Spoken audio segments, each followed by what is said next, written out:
Welcome to PowerUp podcast, the podcast that seeks to empower and dismantle, giving us the power and confidence to question, deconstruct, rebuild, and expand in life.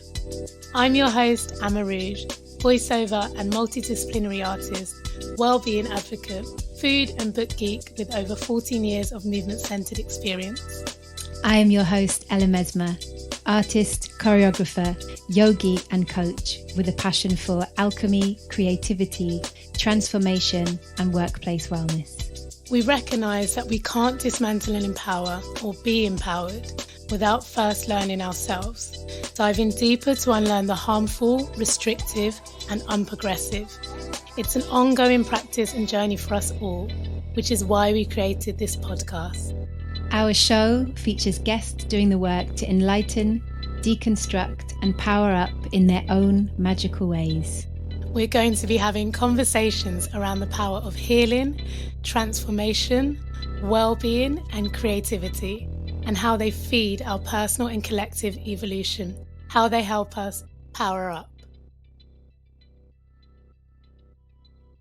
I just got my Enneagram certification. Hey, amazing. Female men. Well done. Thank you. Tell me more, because I remember you saying that you were studying for it, but we didn't really talk much more past that. Yes. So first of all, I'm just going to big up myself because I'm learning to embrace and embody our superpowers and big ourselves up more. I got 98%. Yes, that's amazing. I don't think I've ever got 98% on an exam before. Woo. Now you have. Yes, I have. I'm going to carry on this. Let's just keep going with 98% on exams. Yeah. Well done, Belle. That's incredible. And for readers and listeners, the Enneagram is a personality kind of test or type. It's a study by a wonderful Chilean and a wonderful Bolivian man, but actually we can kind of trace it right all the way back to the Sufis. And it's the idea that we have beliefs, we make up beliefs about who we are, and then we will live out our lives basically according to that belief. And what I would like to say really importantly for me is that actually those beliefs are illusions, and it's not about going, I am this thing and this is how I'm going to live my life. It's about going, I understand why I might believe things or perceive things as this way, but that doesn't have to mean that's the truth. And it's been super fun. So the Enneagram I kind of came to via Alchemy, which I'm sure we will be talking about at some point. And I have loved, I've used it a lot in all of my dance pieces. I find it a fascinating kind of modality to study, but it was really nice to finally, do my practitioner training and learn how to prescribe Enneagrams. And again, because I really believe we change. Human beings, we're not ever one thing. That we'll take elements of many, many things, but it may be that we have kind of a tendency or a strongest belief. I've talked a lot, you guys probably, everyone listening probably knows that I am a not belonging belief. Imposter syndrome, number 4, the not belonging belief. So number 4 is often described in terms of archetypes as the tragic romantic. They are very often the artist. So they express themselves via art. Some classic number 4s might be Frida Kahlo or Marina Abramovic. So yeah, they're two, amazing, incredible artists. They express a lot of their angst and pain and philosophy about the world through their art. Often number 4s, they say, will actually have been adopted. And they will just have this real, Clarissa Pinkola Estes, the author of Women Who Run With Wolves, she talks about the mistaken zygote. And I think that's such a perfect kind of way to describe the number 4, because they just feel that they never fit in anywhere. They often like to kind of express themselves with fashion, with being quite extravagant with how they dress. So they kind of stand out. But then at the same time, they might have quite a lot of difficulties with expressing themselves. So it's that's why art is a really good outlet for because it's that way they can truly express all the emotions they're going through. They're very heart-centered people, but they will often really have difficulties, and their like life goal is to kind of learn to really be in their heart and express themselves fully and feel kind of loved and to love others. So yeah, there we go. Pretty beautiful, and also a bit tragic to kind of know that's my belief. The thing that I'm bringing to the world is I don't belong. But it's been super helpful to understand that and to work with that, work in harmony with that, rather than be bringing that to the space and not knowing that that's what's going on for me. You know, now I can go, okay, well, that's what I think, but it's not actually the truth. No one else is looking at me and going, oh, she doesn't belong here. It's my projection and my illusion. Yeah, gold. So thinking about that, do you want to break down the different types of Enneagram to us? So number 1 is the perfectionist. Number 2, and me and Amma know each other so well, so we have talked Enneagram before, and we both have some ideas. Yeah. Yes. Number 2 is the helper. I love it so far. I'm like both of these. I have both of these characteristics, but so I'm like, I am number 1. I'm number 2. Is the Continue. achiever. I often call them the warrior. They're coming from a kind of I'm not good enough belief, and so they really work really hard to achieve a lot in their life. Oh, I feel like I have some number 3 as well. This is brilliant. Number 4 is the not I belonging don't belief, have that one. or the tragic romantic. Number 5 is the I thinker. have that one, number 5. So far, I'm like, bingo, 1, 2, 3, 5. Number 6 is the loyalist, or so they're quite they're a lot about power and kind of they often say you have 2 types of loyalist. You'll have one who's kind of like the rebel who will fight authority and kind of like be quite an activist in the world, challenging authority.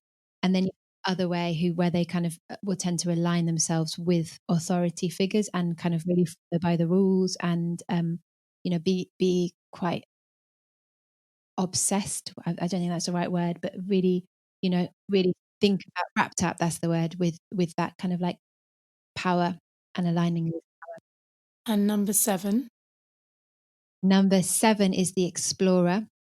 This person tends to want to do everything. They love everything. They want to explore and adventure around the world. They love to get stuck into new projects, but they will tend to have a lot of those projects that like really like a huge variety and they're quite kind of passionate, enthusiastic, outgoing people. Me. Yes, Rouge, I want to do everything noir.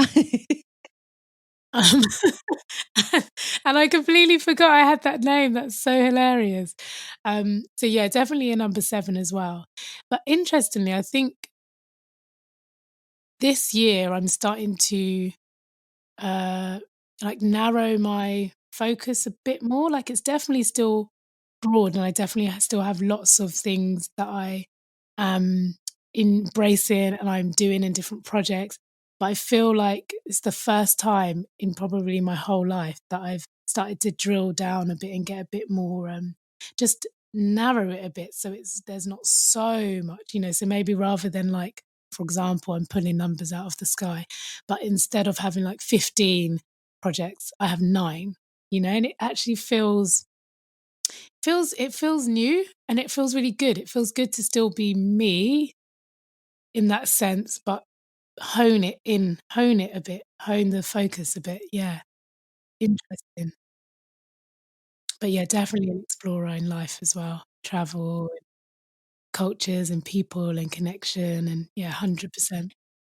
I really think it's important that we recognize that once we become conscious of this, we can choose other ways, and we can go, well, actually, I want to complete on that project, or I mean, we can really put the things in place so that we're holding Exactly. ourselves and we're getting closer back to our essence.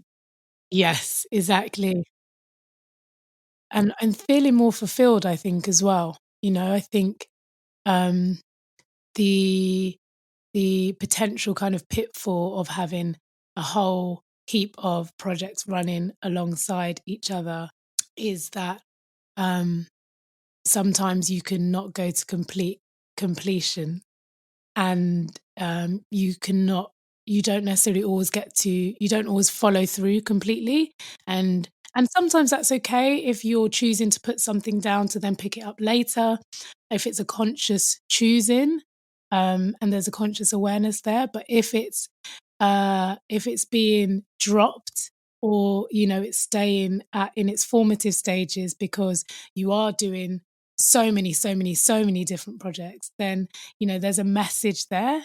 And I think what was great for me is that the top of this year, when I sat down with my sisters, and we intentionally did a mandala session together, where we created collages out of magazines and newspaper and pens and pencils, and we made collages of what we want in our universe this year. So visual collages, sorry.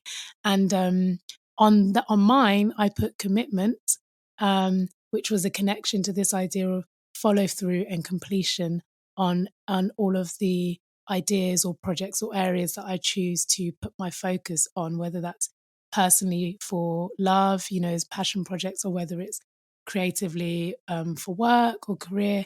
And for me, that's been super, super powerful, because every time I find myself, I guess, being subject to my number sevenness, I look at that mandala and I go, what was really important for you this year? It was completion and commitment and follow through. So, then similar to you, I'm able to use that in a powerful way to to move through the world, and to really draw into the things that are my essence and that are my superpowers, to live and create the life I want, which is what we all want, really, right? That's really what we all want. We want to live and create the life that we want, that makes us feel our best, that makes us feel the most good, and that does that for others around us that we love.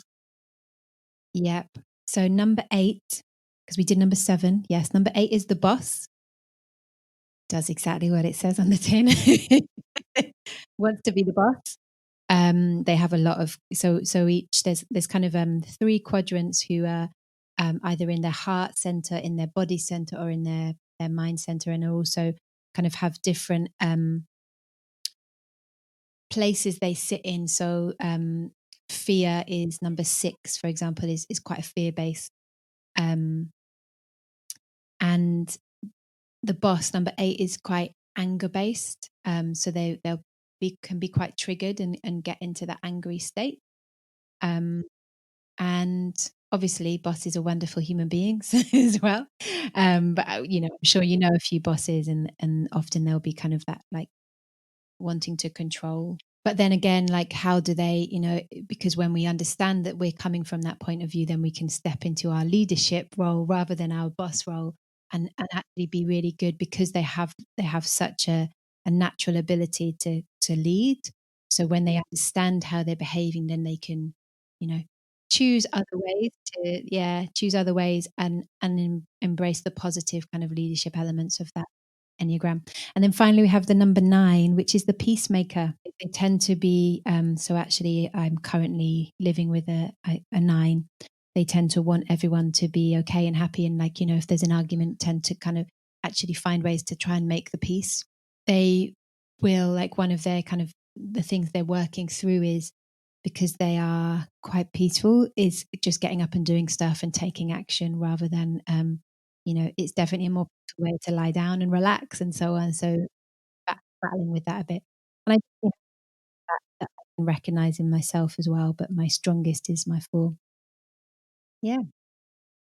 Yeah, I feel like well, we didn't break down 1, 2, 3, or 5 too much, but I definitely feel I have elements of 1, 2, 3, Mm. and 5. Um, so not sure. Probably 7 is my strongest, but it might be interesting to take a deeper dive. Or actually, guys, I probably will end up doing some work with Ella on Enneagrams as a coach. So if any of you are interested in working in that kind of way, then Ella offers that, and she's wonderful at it. So you can feel free to get in touch. All our details are in the show notes, as always. Yes. And it's definitely like just such a joy. I love doing that for people. And it's not like, again, going back to this idea of like we're understanding how the beliefs are getting in the way of our possibility and in the way of our essence. It's not going, you are this. Exactly. Yeah. It's being used to empower ourselves. Yeah. It's saying this is the lens through which you are experiencing the world and seeing the world due to these beliefs, which are actually false layers, really. And Yes. so we're unpeeling them so we can actually really see and really hear Yes. with really awake eyes and awake ears. So it's definitely allowing people to step into their power. And I think for me, that's what coaching is actually. It's enabling that person to help and heal themselves and step into their essence and their power. So I wanted to talk about that, that kind of coming back to this alchemy, this how do we turn our stories into our magic? How do we weave gold from our lead? Which lead, when I say lead, everyone, I'm talking about essentially our stories, or going to use the crass word, our crap. How do we turn our crap into turning shit to gold? That's what we do. Yes, Yeah. 100%. That's what we're Yes. about. And then like how do we get back to that essence? Like what is our essence, and how do we recognize when we're getting back more and more to who we really are? For me, Oh, is that a question? Is that a I guess question so, for me? yeah. Or that's an It's open an open question question. to And it's everyone? something I've been reflecting on a lot. So for me, getting back to my essence is it's almost like remembering, that child. So the Enneagram, the idea is that we make up these beliefs between the ages of 0 to 4, and we put them on, and then we live we go out and we live like, there's a song. Oh God, I've always got to get a song in. So there was this song. Which song is it This is this an epic week? song. It's not a pop song, guys. So when we were kids, me and my sister used to. There was this nativity play that my sister did at school.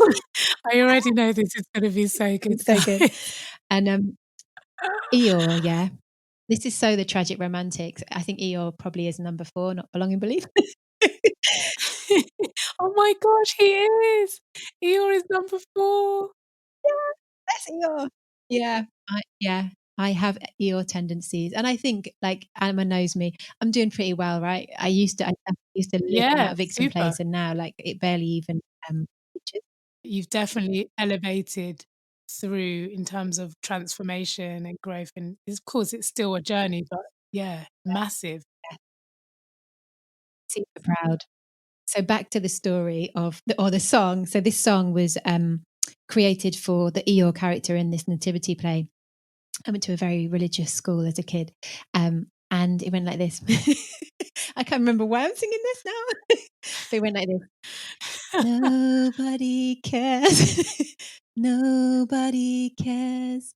No one cares for me. Yeah, I still don't really understand what the relevance of this song is, but I guess it's that I'm not singing that tune anymore, you know what I mean? And actually my sister used to use it. So I brought my sister in because that was how she'd let us know when she was sad, was she would sing that song, and it was like, "Okay, what's going on with sis? She's singing the Eeyore song." That's actually ridiculously cute. Was pretty cute. So what's the relevance of this? I'm saying that we could live as a number 4. I could live my whole life with that record on, playing that over and over again in my head, singing "Nobody Cares for Me," or we could come back to our essence and remember all that joy, all that innocence, all that love for life and for possibility and for believing that we are possible. And my little example of me. So today I'm rocking an outfit, right, Emma? Banging outfit. So much. I've got a leopard print kind of vest top on. I've got my braces on. I've got like a black pencil skirt on. I've got some epic socks again pulled up. Yes. She's got an amazing scarf like tied around, hair back, and amazing red lipstick, and it all just links and complements so well. She looks fire. Excellent. And yeah, I'm really stepping into this joy of getting dressed up, like especially in these difficult and different times when we're at home a lot. It can be very easy to just not bother to get dressed, but actually it gives me so much joy to get dressed up. And I was saying to Amma a little example. So when I was a kid, when I was about maybe 3 or 4, I loved clothes actually, and it's not like I had like an epic extensive wardrobe, but I took joy in getting dressed up. And there was one time in the winter, in the depths of winter, when I decided I was going to rock my hot pants. Yeah, hot pants and a little vest top with tropical kind of like palm trees on them. Really beautiful, actually. I think they were banging. They were like orange, yellow, and blue palm trees. And that's what I was wearing. And there was no way my mum was telling me otherwise. And yeah, she, in the end, she had to go to work. So she was like, do you know what? I'm just going to take her some extra clothes for when she realizes that Lisa lives in England. But I'm not dealing with this tantrum today because I had this skill. Like I knew what I was wearing and I would do this, like, and you make all the muscles in your body tense and you just like lengthen everything out. So there's no way that you're going to put clothes on me. I know what I'm wearing. Yes, Yeah. that's amazing. Oh Yes, my but yeah, so goodness. like one of my little signs that I'm getting back to my essence is not that I'm having tantrums, but is that I'm really finding this joy in clothing, in fashion, and I wouldn't say it's fashion, it's style. And that is such a delicious place to luxuriate in. Just to really enjoy dressing up, enjoy like owning your style, finding your style, and enjoy like being in your style, playing with it and being in it. Yes, absolutely. That story just fills me with so much jokes and so much joy because it's effectively you just embracing who you were, and who you are, Mm. as a 4-year-old. Already at that age, you had such a strong idea of who you were and how you wanted to reflect that through your style. And it's really beautiful that actually you're coming back round to that now, and tapping back into the essence Mhm. of who you are, reflecting it in that way. And it always feels so good, doesn't it? Because it feels so right.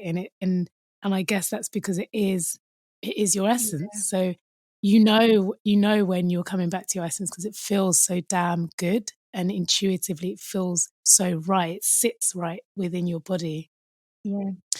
Um, and for me, I would say, um, currently, I definitely feel that I'm coming back into the power of my voice and the power of speaking openly, speaking my truth, but also speaking about what I want and what I desire, what I choose, Mm. and not feeling like I have to quieter myself or suppress my voice, at the expense of others, in the sense of I have to suppress my voice so others, or others can allow me to suppress my voice. Um, Beautiful. um, yeah, it feels great. And I think that's now I recognize that, that is a real core part of my essence is talking, is communicating, is connecting with people, is asking questions and being curious about the world. And when I was younger, definitely when I was in primary school, I was always labeled a chatterbox. My teachers were always like, "Oh, little Miss Chatterbox over there in the corner. Andrea, just no chatter right now. No chatter. Um, Chatterbox is over there." And that was that was like an ongoing theme. So Andrea is my first name. For those who don't know, Amma is my middle name. So my teachers would often call me out, in that sense, and I'd often get called out as well as I got older for asking too many questions. And I think probably over time, what happened without me realizing is, you know, those kind of parts of me diminished to an extent. I mean, all of my friends know that I love chatting and we go deep, we talk, not as deep. We talk kind of everywhere along the spectrum from like light joy to really deep as the It's ocean. great. So they all, Love it. it is great. We love it. We love it. We love it. But no, really, we love it. Um, so so my capacity to talk hasn't dimmed in that sense, but I think internally the association with it was like, oh, better not ask too many questions. Sometimes, I'm not gonna fully express what I'm feeling because it's been suppressed, I guess, along the way, by different people and in different situations. And I feel like now, through doing this podcast with one of my besties, through doing lots of work on my throat chakra, through training as a voiceover artist, and all of that. I feel that I'm coming back to my essence of my voice, of speaking up and out, of comfortably expressing myself, and not allowing people to suppress my voice. And it feels really bloody great. It feels so flipping good. And it makes me realize that that is my superpower. It's one of my superpowers. And it makes me feel powerful. And so why would I diminish one of my superpowers? Something that I was always checked for as a child. And I feel now it's my gateway to connecting with people, and it's my gateway to empowering other people. So 100% I recognize it's actually a superpower. Super powerful. And it makes me just think, do we know what our superpowers are, and how does that connect to believing we are possible, really standing inside and with power? That's why I have to say, big up yourself, like honoring what you've done, if that's just in a day, or if that's in a week, or if that's bigging up something you're proud of about yourself, or is, yeah, this is my superpower. So definitely we need to do an episode. Definitely we need to do an episode on that. What is your superpower? Or maybe even a series. Or maybe a series with guests. Oh, yeah. Yes. As per usual, Yum. listeners and readers, let us know your thoughts. Would you like to hear that? And we'll probably do it anyway. Yeah. We're probably going to do it anyway, guys. So, yeah, do let us know, and we'll leave you with that. Just marinate on what you feel your superpower is, or what your superpowers are, and really take time to think about how you can step into them further. As always, it's been delicious, guys. It's been delicious, Bella. Always. Love it, Amma. Thank you for your magic. Thank you for sharing this space. Thank you for your magic. See you soon. We love You'll hear us soon. Big love, guys. Thank you for listening. You can connect to us and our guests via the links in each episode's show notes. Before you go, we invite you to hit the subscribe button so you don't miss out on any of the goodness to come. And if you enjoyed today, perhaps tell a friend to tell a friend. We are always grateful for you, our listeners, for our fabulous guests, and to everyone who has contributed to and been a part of our journey here. Our music is by Tomo Carter. Everything else is brought to you by us, the PowerUp Power Team. I'm Mesma. I am AmaRouge. And we are PowerUp Podcast.